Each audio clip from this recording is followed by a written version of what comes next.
11º e do artigo 6º, inciso 7º e 10º da Resolução 326/92, emanada do CONFES. No dia 12 de dezembro de 2014, foram lavrados os termos de representações contra os representados Lino Zampieri Imóveis Limitada e Lino Ítalo Zampieri Júnior, conforme se observa as folhas 62 e 63. Os representados apresentaram defesa, conforme se observa as folhas 65 a 86. Em tese afirma que, em princípio, nada deve ao representante, mas reconhece que, diante da fragilidade humana, pode ter cometido erros. Bastava tão somente que o representante apresentasse quais eram as comissões que não haviam sido pagas, que de pronto as receberia, desde que provasse que o representante não fez. Sobre os documentos apresentados pelo representante, os representados desconhecem os mesmos, uma vez que características peculiares aos representados, folhas 98, não estão inseridas nesses documentos. Os representados reafirmam constantemente a sua certeza de que nada deve ao representante, bem como jamais praticou ato que fosse contra o ordenamento disciplinador da profissão de corretor de imóveis, de acordo com a Lei 6.530/78 e suas resoluções emanadas pelo CONFES. E que o representante, em suas afirmações nesta representação, macula a imagem dos representados, construída há mais de 20 anos. A ACEJU, a Assessoria Jurídica deste Conselho, apresentou cota de vista, sugerindo a Coordenadoria de Fiscalização que diligenciasse junto à estrutura mencionada nestes autos para que se pronunciasse sobre o reparto de comissões para os representados, conforme se observa as folhas 135. Consta as folhas 136 a 138 que as construtoras Enege e Assunção, citadas nos presentes autos, foram oficiadas para se pronunciar sobre o assunto. A Enege, em resposta ao ofício, informou que todos os valores devidos já foram repassados nas épocas próprias, conforme se observa as folhas 141. A empresa Fileman respondeu, creio que no embalo, e veio a construtora Assunção, não consta nos autos a sua manifestação quanto ao ofício número 10/2015, oriundo da presidência deste Conselho. Lenildo Terno Ferreira, representante, apresentou um requerimento juntando aos presentes autos uma certidão de ônus com o intuito de corroborar a sua argumentação, ou seja, ele vendeu e não recebeu a comissão, conforme se observa as folhas 143 e 144. Os representados se manifestaram sobre os documentos juntados aos autos em 3 de setembro de 2015, folha 147 e 159, afirmando que nada mudaria toda a sua argumentação apresentada anteriormente, conforme se observa as folhas 65 a 86. O parecer conclusivo da ACEJU, conforme as folhas 161 a 162, foi pela improcedência dos termos de representação. O coordenador de fiscalização informou que os representados não são reincidentes, apresentou as defesas e não possuem pendência financeira para com este Conselho, conforme se observa as folhas 163. A primeira turma da CEFISC, Comissão de Ética e Fiscalização Profissional, em julgamento, opinou pela improcedência da representação, sugerindo o arquivamento dos presentes autos, conforme se observa as folhas 166. Este é o relatório.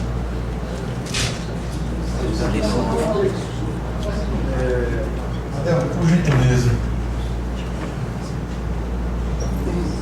Bom, nós temos agora a semelhança dos outros processos. Eu gostaria de chamar o advogado do denunciante para colocar suas palavras ao plenário.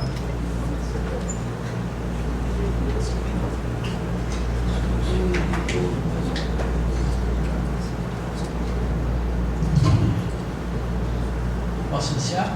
Por favor. Mais uma vez, boa noite a todos. Tentarei ser mais breve, até pela repetição do assunto já dos últimos dois processos. Somente gostaria de registrar e lastimo que primeiro processo a gente não tenha conseguido se ater aos detalhes como a gente conseguiu clarear no segundo processo. E esse talvez seja, talvez não, é um pouco mais grave. Por quê? Nesse caso, o senhor Lenildo trabalhou em forma de parceria nos empreendimentos da Enenge e da construtora Assunção. E não recebeu nada desses empreendimentos, das vendas que fez nesses empreendimentos. No outro processo havia a discussão de se havia recebido taxa de reserva. Nesse não tem nenhum recebimento, nem de taxa de reserva, nem de financiamento. Não existe qualquer espécie de recebimento com relação aos empreendimentos da Enenge e da Assunção. Provavelmente ele tem uma certidão lá da diretora da Zampieri dizendo que ele não vendeu esses empreendimentos. Uma prova unilateral que é muito fácil, é simplesmente dizer não vendeu. Ele não tem prova, não tem como provar, então ficamos naquele debate, né? Se alguém te acusa de não ter pago alguma coisa, você não vai dizer, prove que eu não paguei. É mais ou menos o que está acontecendo aqui. Se você pagou, vou provar que pagou. E na defesa, a Zampieri fala que não existe nenhum débito, que tudo foi pago, e que se ele tivesse indicado a comissão, os honorários que não tivessem sido pagos seriam pagos de imediato. A gente já viu no processo anterior, não querendo misturar, mas é inevitável pelo assunto que é conexo, que a dificuldade do corretor era imensa de produzir provas. Primeiro tem uma lista no sistema, que é um sistema parametrizado pela própria Zampieri. Não tem assinatura do corretor na lista das locações, né? Nunca trabalhou com locação, mas tem lá. Não tem assinatura dele, não tem campo para assinar. É uma impressão parametrizada do próprio sistema da Zampieri. Daqui a pouco cheguei a supor que o corretor, criou uma lista, pegou o logotipo da Zampieri e botou lá. É do sistema da Zampieri, tem lá no cabeçalho o próprio sistema da Zampieri. Existe da mesma forma as reservas, o termo de reserva, que ele assina como testemunha. Mais uma vez, o nosso corretor foi testemunha de todas as vendas que aconteceram. Ele disse que vendeu, mas era testemunha só, não consta como corretor. Mais uma vez chama a atenção, não existe campo nas propostas com o nome do corretor. Não existe, é uma venda que é feita sem corretor. Só tem lá testemunha. Coincidentemente é o corretor que assina. Tem lá testemunhas, só assina o corretor. Cadê a outra testemunha? Se era para ser testemunhas.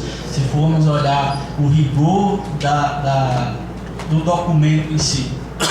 Se for para olhar o rigor do documento, precisaria de mais de uma testemunha. Então o documento seria nulo. Está muito bem delineado, caros conselheiros. E essa era a praxe. Espero que ainda não continue sendo a praxe das Zampieri Imóveis. E até peço que, se alguém não puder fazer, que o Pedro ou que o nosso nobre colega Lenildo possam fazer essa denúncia.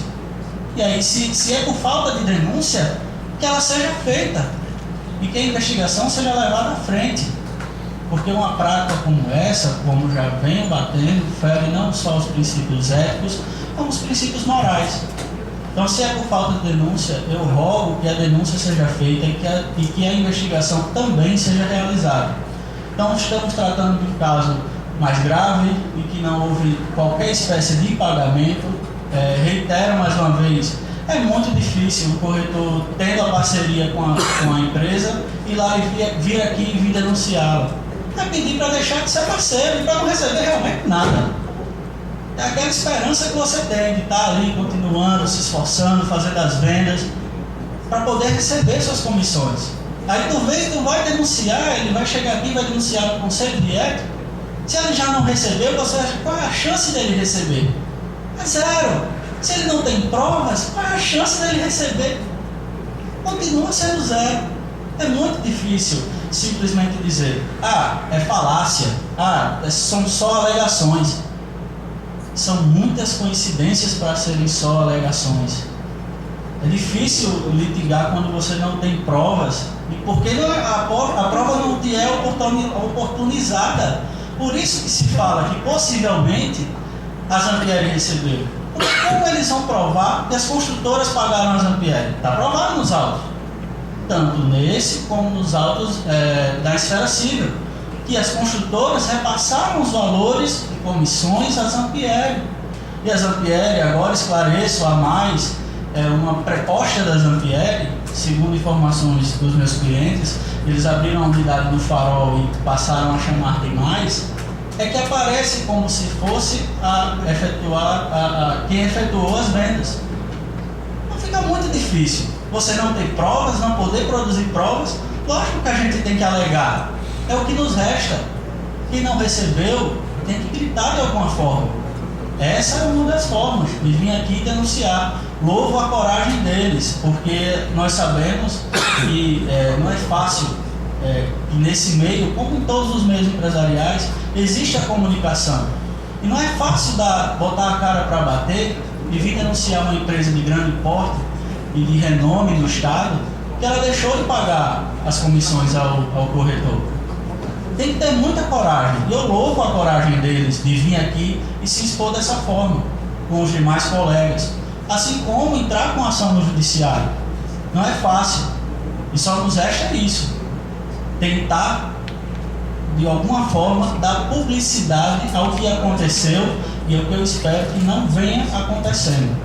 Então, dessa forma, eu renovo os votos de que sejam aplicadas as devidas punições, sempre obedecendo aos princípios da razoabilidade e da proporcionalidade. É como eu peço. Agradeço a palavra do nobre advogado. Gostaria de explicar ao conselheiro Lopes e ao conselheiro Helder que vocês vão poder falar, mas só depois que a outra parte se manifestar também. Aí vocês poderão fazer pergunta a um ou a outro, ok? Por gentileza, doutora.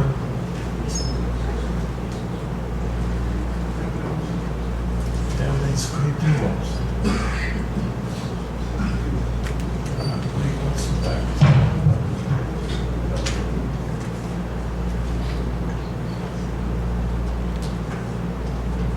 Com a palavra, doutora. Senhoras e senhores, mais uma vez, boa noite a todos.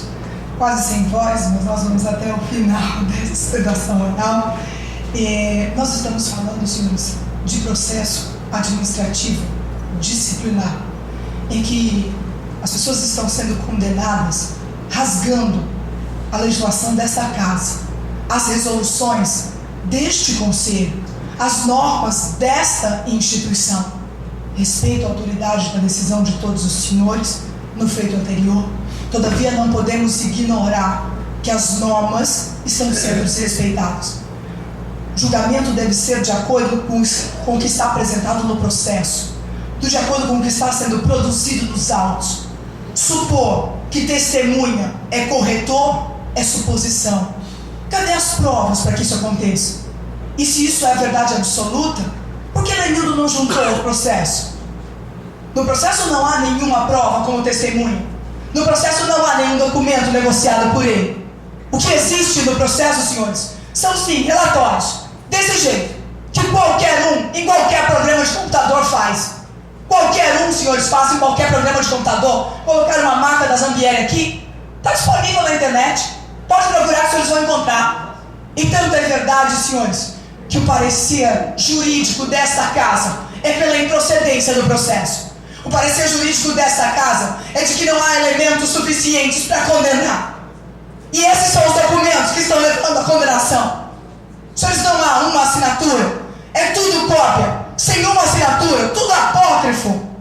Nós vamos supor que isso aqui comprova uma negociação que foi concluída e não foi paga. É isso aqui que prova que a infração foi praticada. E digo aos senhores, feito o caso anterior, que já tem sentença judicial dizendo que não se deve, é que o próprio corretor reconhece que não havia esta dívida. E a condenação, senhores, me desculpem, mas esses são os documentos. Gostaria que os senhores folheassem este processo. Gostaria que os senhores folheassem esse processo com atenção. Não há sequer uma assinatura como testemunha. Não há sequer uma assinatura do senhor Lenildo neste feito. E eu pergunto aos senhores, e a infração? No feito anterior, o juiz diz que não há dívida, reconhece a litigância de má-fé, e a parte é condenada, porque houve infração porque não pagou. E o juiz diz que não há o que pagar. Neste processo, a assessoria jurídica deste conselho, que tanto fez o pré-julgamento em todos os feitos, aqui decidiu pela improcedência. Não há documentos, não há qualquer presunção, não há testemunha, não há nada. E a condenação vai vir com base em quê? Em falácia? Senhores, nós estamos falando de processo disciplinar, punitivo, sancionatório. Nós estamos falando aqui de processo que tem lei a ser cumprida. Senhores, nós estamos falando de normas a serem respeitadas. Processo punitivo, ele não pode ser com simples alegações. Nós precisamos, na verdade, de documentação. É indúbio pro réu mais uma vez. Não há provas. Nós não podemos presumir com elementos que não existem no processo. Nós não podemos julgar de forma subjetiva, presumindo que a informação é A, ou a informação B, ou a informação C.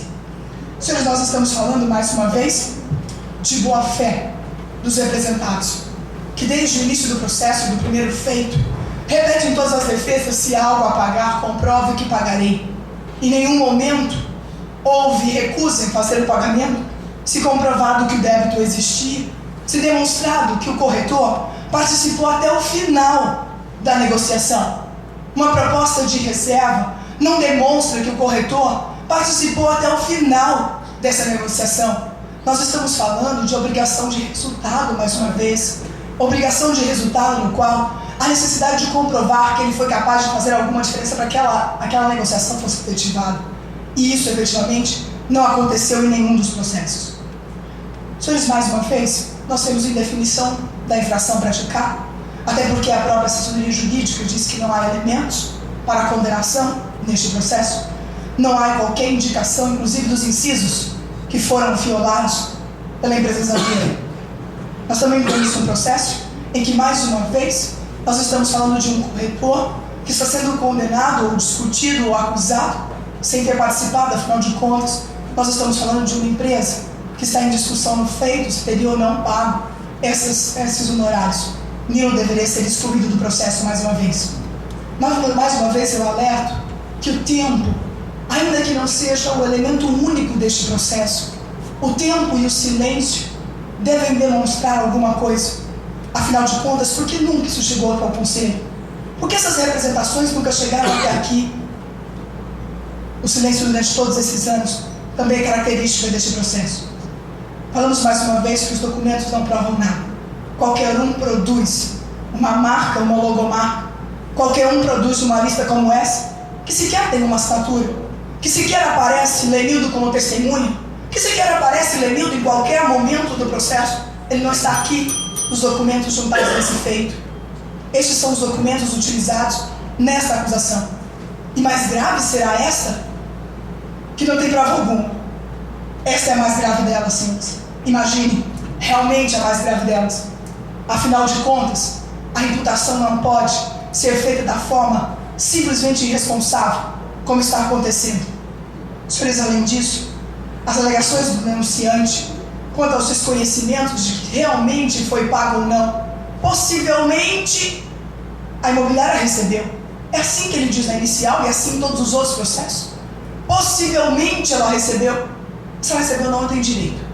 E eu não provo.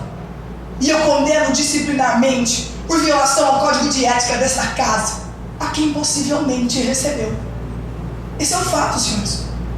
É possivelmente. E a parte denunciante diz isso no processo. Não sou eu que estou inventando, não. Está lá no processo. Possivelmente eles receberam. E é assim que nós condenamos por infração.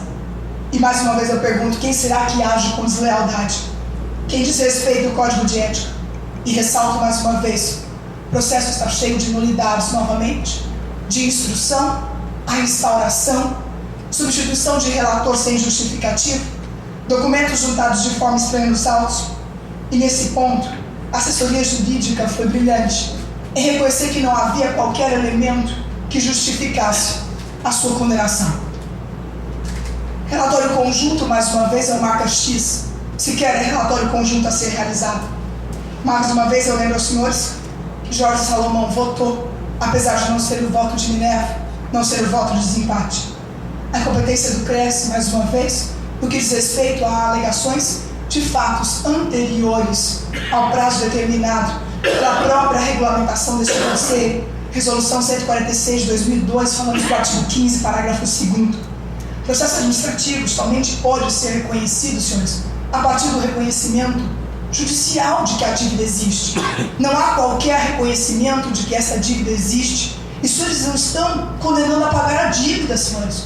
Os senhores não estão condenando ao fato de que a Zampieri deve alguma coisa. Os senhores estão aqui a decidir uma infração ética, do qual pagar honorário sequer está previsto no Código de Ética.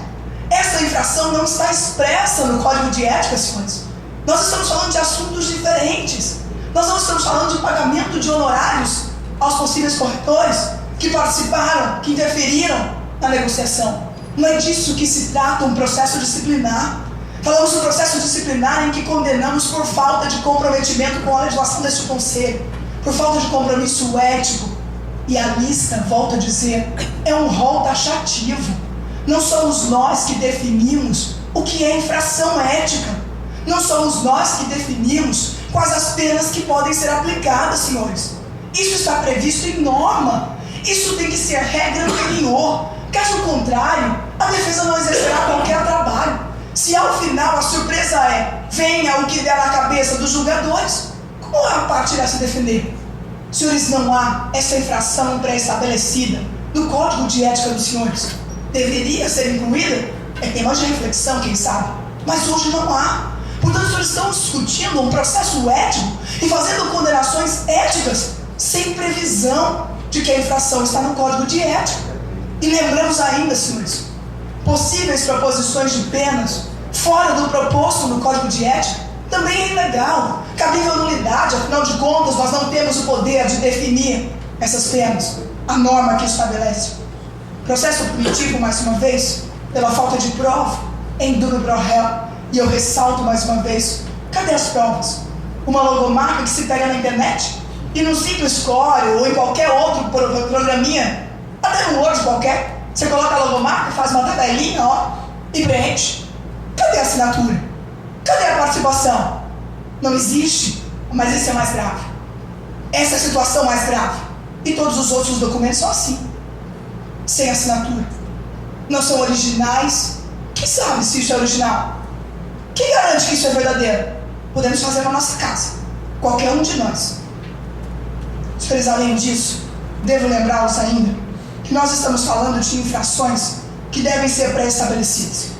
E falamos de um procedimento em que há insuficiência de provas, falta de consistência na tipificação, inexistência de documentação que justifique a condenação, inexistência de fato que irá levar o representado a qualquer tipo de condenação, senhores. Senhores, é importante refletir que este Conselho não decide sobre o pagamento, neste momento não decide sobre se o pagamento da corretagem deve ou não ser realizado. Esse Conselho não decide se houve ou não pagamento da corretagem para complementá-la. O objetivo deste processo é dizer que houve uma infração ética praticada. E a infração essa que acabou de ser definida, afinal de contas não está na regulamentação. Mas é possível definir? Muda-se as regras, muda-se as normas. O processo não é informal, senhores. O processo administrativo, assim como o processo judicial, ele é solene, ele é formal, ele tem regras a serem cumpridas, tem regras a serem observadas. Simplesmente, nós não podemos rasgá-las, nós não podemos ignorá-las. E mais uma vez, para o julgamento disciplinar, nós devemos nos ater ao processo. Pensem, senhores, que nós não podemos, em um processo criminal, em que se discute um homicídio, por exemplo, achar que o sujeito matou. Ou bem ele fez, ou bem não fez. Não dá para achar que, não dá para acreditar ou criar que. Nós estamos falando de processo punitivo aqui da mesma forma.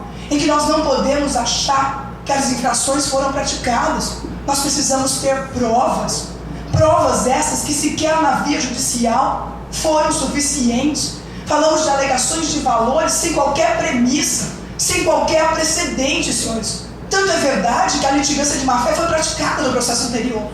Falamos de situações que precisam ser discutidas com os documentos apresentados. A defesa o fez, mas a acusação não cumpriu a sua obrigação nessa parte. Doutor advogado, me desculpe, mas tantas provas existiam do que um documento, assim como esses aqui, que qualquer um faz, não poderiam ter sido suficientes para a condenação. E não podem continuar sendo suficientes para a condenação. Senhores, peço aos senhores a reflexão sobre o que se julga neste conselho hoje. Mais uma vez, pedindo pela improcedência deste processo. Obrigado. Agradeço a ilustre advogada do denunciado. Nós vamos agora convocar o nosso conselheiro relator, Pedro Romualdo, para que se dirija à tribuna e profira. Vamos abrir a discussão, perdão. Vamos abrir a discussão. Eu já tenho inscrito o conselheiro Helder e o conselheiro Lopes. Gostaria de saber se algum conselheiro vai se inscrever para perguntar, inquirir ou comentar alguma coisa. Débora. Alguém mais? Bom, peço que sejam apenas objetivos para a gente ganhar tempo. Senhor Helder, com a palavra, conselheiro. É melhor com o microfone. Gente, olha, eu queria fazer a pergunta ao doutor Lucas. Seguinte, no meio de tantas unidades vendidas e tão poucas provas documentais, por que não apresentaram testemunho, cliente comprador? Pelo menos algum comprador. Eu acho que isso aí, para nós julgarmos, podemos julgar, ter segurança no voto, entendeu? Porque nos dois processos, são muito parecidos, julgados antes, teve uma grande maioria no primeiro votando a favor e no segundo uma minoria, que eu fiz parte, eu votei com a maioria no primeiro e com a minoria no segundo, certo? Então nós vamos para um terceiro caso aqui agora, então que a gente também tenha esse equilíbrio para poder a gente julgar com muita segurança, né?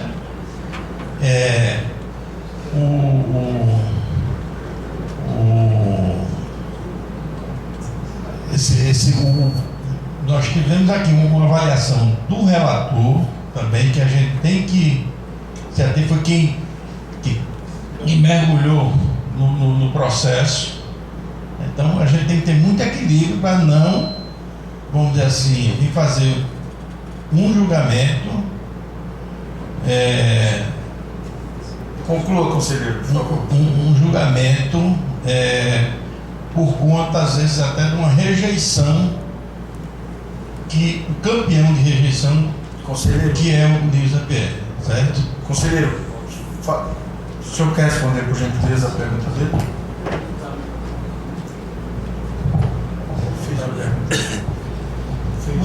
Muito oportuna a pergunta do conselheiro. A grande dificuldade é justamente produzir as provas, como eu mesmo falei lá em cima. Então, a gente tem que realmente valorizar o trabalho do ilustríssimo relator, mas também considerar que no primeiro processo ele não se ateve à questão que a gente se ateve no segundo, de que todas as fichas eram assinadas como testemunha pelo corretor. Foi um fato que passou em branco no primeiro processo. No segundo processo não passou. O terceiro processo agora. Sim, o terceiro processo, mas só como ele misturou também, eu fiquei no direito de responder nos limites da pergunta. Com relação às comprovações, você acha que, sinceramente, algum cliente vai querer se envolver numa situação dessa? Já cumpriu a função dele, pagou a construtora, quitou o seu imóvel, ele vai querer se envolver para vir testemunhar a favor do corretor? A gente teve uma acusação aqui séria de que ele poderia ter fabricado esse documento em casa, pega um slogan da Zampieri e colocar. Será que é tão fácil assim produzir provas? A Zampieri não trouxe os outros pagamentos que fez para ele antes. Ele só falou que não recebeu desses 2 empreendimentos. Por que a Zampieri não provou que pagou todas as outras comissões antes? E diz, ó, todas que foram devidas foram pagas, não foram? E não teve essa prova também nos autos. Então é muito difícil. A conclusão é essa, a dificuldade de se ter e conseguir provas, seja elas documentais ou testemunhais. Doutora, por gentileza. Doutora, a pergunta foi feita. Doutora, mas a pergunta foi feita diretamente a ele. É um direito do conselheiro, por gentileza. Se a pergunta fosse feita à senhora, eu teria concedido a mesma coisa, por gentileza, tá? Eu gostaria de passar a palavra ao Lopes agora. Quero deixar claro que nós estamos tentando agir aqui com a máxima imparcialidade e organizar. Então, por gentileza, 3 minutos, Lopes. Doutor, diante de tanta dúvida, diante de tanta discórdia, queria lhe perguntar uma coisa, já que não posso perguntar ao Lenildo. Você tem certeza que o Lenildo trabalhou na Zampieri? Você tem certeza disso? Sim, tenho certeza. Tenho certeza disso. Os documentos que estão lá também assinados por ele, só que como testemunha, comprova, ele não seria um passante. Ele não seria um passante. Pela minha informação, tem. Doutora Fernanda, Eu tenho certeza que ele trabalhou nas Zampieri. O que é que levaria o corretor se expor no conselho de ética se não tivesse trabalhado na empresa? Isso é gravíssimo. Por favor. Já encerrou, por favor. Eu acho que mesmo essas perguntas, o relatório já diz tudo. Então não adianta a gente abrir uma outra discussão aqui, nem bate-boca, principalmente aqui no plenário. Por gentileza, a conselheira Débora, para a sua pergunta objetiva. Vou tentar ser o mais rápida possível. É só uma questão agora de uma preocupação com o momento. Eu não sei se a pergunta seria diretamente para a senhora, doutora. A senhora falou muito ali da responsabilidade nossa com o momento e que a gente estava preocupado com a comissão, o pagamento da comissão, se eu entendi errado, a senhora me corrija, e não com a situação ética. Eu particularmente estou observando aqui que a preocupação nossa é ética do comportamento da empresa Nilo Zampieri. Foi assim que eu estou analisando. Tipo, até o momento, realmente com a fragilidade das provas, se mostrou que existia no segundo processo, que me parece que foi o que tinha, no terceiro processo, menor recurso de provas, eu concordo com a senhora. Não existe. Agora, eu não estou vendo aqui, neste momento, ninguém está comentando a questão da comissão, e sim do comportamento de uma empresa perante aos nossos colegas de trabalho, no caso, corretores de imóveis. Então, eu estou muito preocupada com essa situação. Isso daqui não é brincadeira, a gente está aqui realmente levando isso muito a sério. Estou vendo 2 advogados, acredito que ali atrás, eu não os conheço todos, mas outros profissionais também, que devem lutar com essa categoria, e eu, como corretora de imóveis, hoje diretora do Cresce aqui, tendo orgulho de estar representando a minha categoria, muito me preocupa o que vai sair daqui, que a gente estava julgando a preocupação do pagamento de comissão.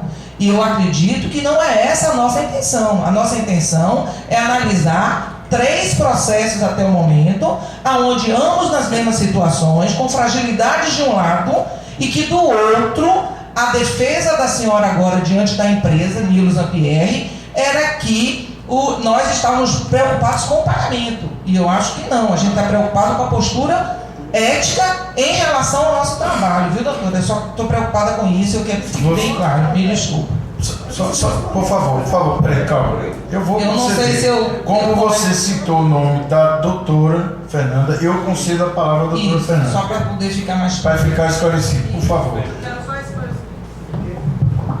Doutora, é importante esclarecer que o processo de infração disciplinar decorrente do não pagamento da corretagem.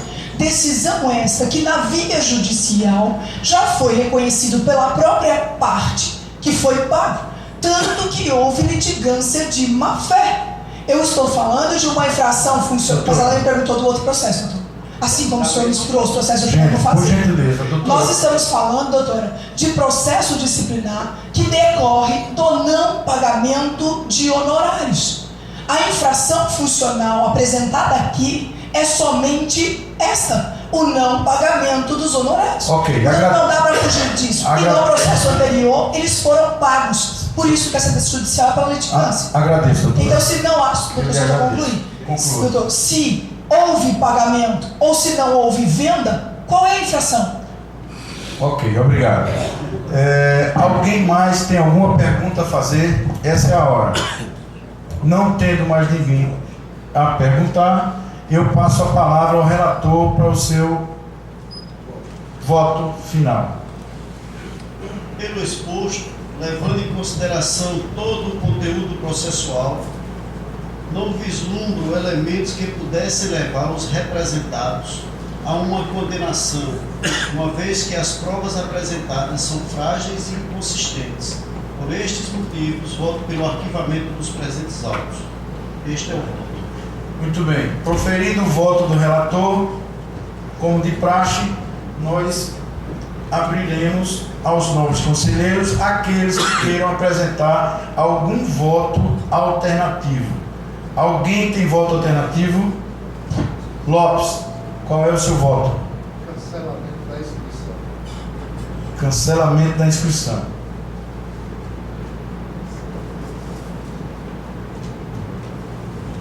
Muito bem. Alguém mais tem voto alternativo para apresentar ao plenário?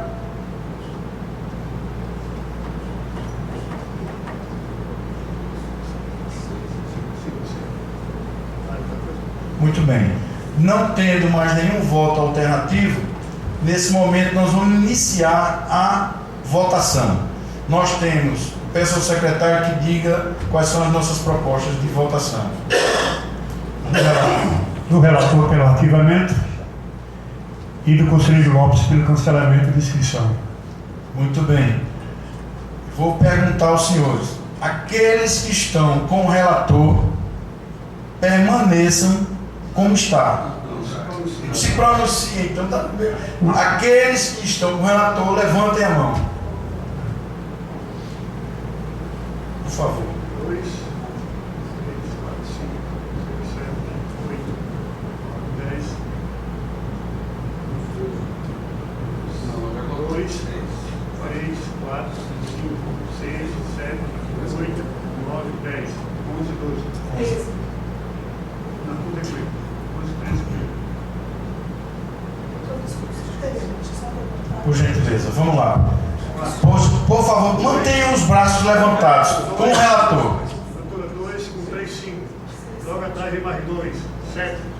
Com aquele 8, aquele 9, aquele 10, esse 11, esse 12 e meu 13. Agradeço. Obrigado. Nada. Bom, a segunda proposta, Cancelamento de inscrição. quem está de acordo, quem vota com a segunda proposta, a proposta do Lopes? 1, 2, 3, 4, 5, 6. Alguém mais? Não sei. 7. 7 votos. Alguma abstenção? Bom, nós temos 20, 27, temos 24 no registro, né? Menos 2, Isso. tem 22, mas aqui só tem 20. Tem que ter mais 2 votos. Então eu gostaria. Ah, o Juliano e o Sérgio. Ah, E o Sérgio, gostaria de registrar, então. não, o Sérgio não está completado. Não. Sai o Gileno só. Só o Gileno. Então, queria que tá. Entendeu? Aqui está. São 24. Menos 2 dá 22. Né? Você votou com o voto? Menos Gileno. Menos Gileno. Ah, foi o relator, não sei. Arquivamento do 14, aliás, 14 com o relator, né? E 7 de cancelamento. Ok, então venceu a proposta por arquivamento.